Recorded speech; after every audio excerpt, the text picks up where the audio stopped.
வணக்கம். நீங்கள் இந்த உலகத்தின் எந்த மூலையில் வாழ்ந்து கொண்டிருப்பவராகவும் இருக்கலாம்.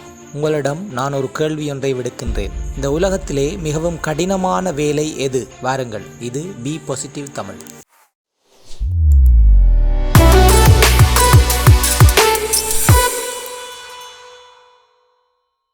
மனித உயிர்களோடு உறவாடுகின்ற வைத்திய தொழில் மிகவும் கடினமான தொழிலா?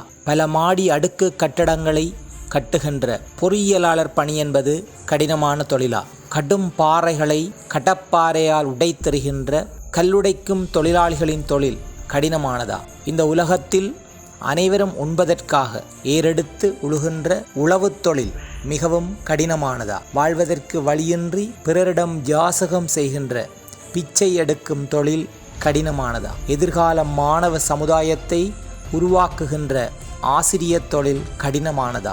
உலகிலே எது கடினமான தொழில்? வேற்று கிரகங்களுக்கு விண்கலங்களை அனுப்பி அங்கிருந்து தகவல்களை தொடர்ச்சியாக அவதானித்து கொண்டிருக்கின்ற விண்வெளித்துறை கடினமான தொழிலா? விளையாட்டிலே பல்வேறு சாதனைகளை நிகழ்த்துவதற்காக, அதாவது உலகிலே ஒலிம்பிக்கில் ஒரு நிமிட சாதனையை புரிவதற்காக பல ஆண்டுகளாக முயற்சித்து கொண்டிருக்கும் அந்த விளையாட்டுத்துறை கடினமானதா? இவ்வுலகிலே மிகவும் கடினமான வேலை எது என்று நினைக்கின்றீர்கள்? சுரங்கத்தை அகழ்ந்து அதனுள் சென்று வேலை செய்வது கடினமானதா? ஆழ் கடலுள் சுடியோடி சென்று முத்தெடுத்தல் கடினமானதா? நீங்கள் நினைப்பது தவறு. இவை யாவற்றையும் விட மிகவும் கடினமான தொழில் சிந்திப்பது. ஹென்றி ஃபோர்ட் இந்த உலகிலேயே மிகவும் கடினமான வேலை சிந்திப்பது என்று குறிப்பிடுகின்றார்.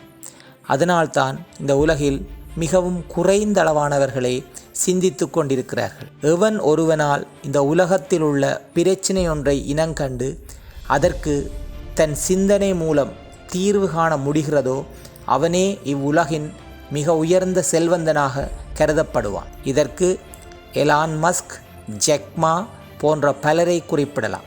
எனவே மனிதராகிய நாங்களும் நம் வாழ்க்கையில் ஒரு குறிப்பிட்ட நேரத்தை ஒதுக்கி ஆரோக்கியமான சிந்தனையை வளர்த்து கொள்ள வேண்டும். சிந்தனை வளர்வதற்கு நல்ல நூல்களை வாசிக்க பழக வேண்டும்.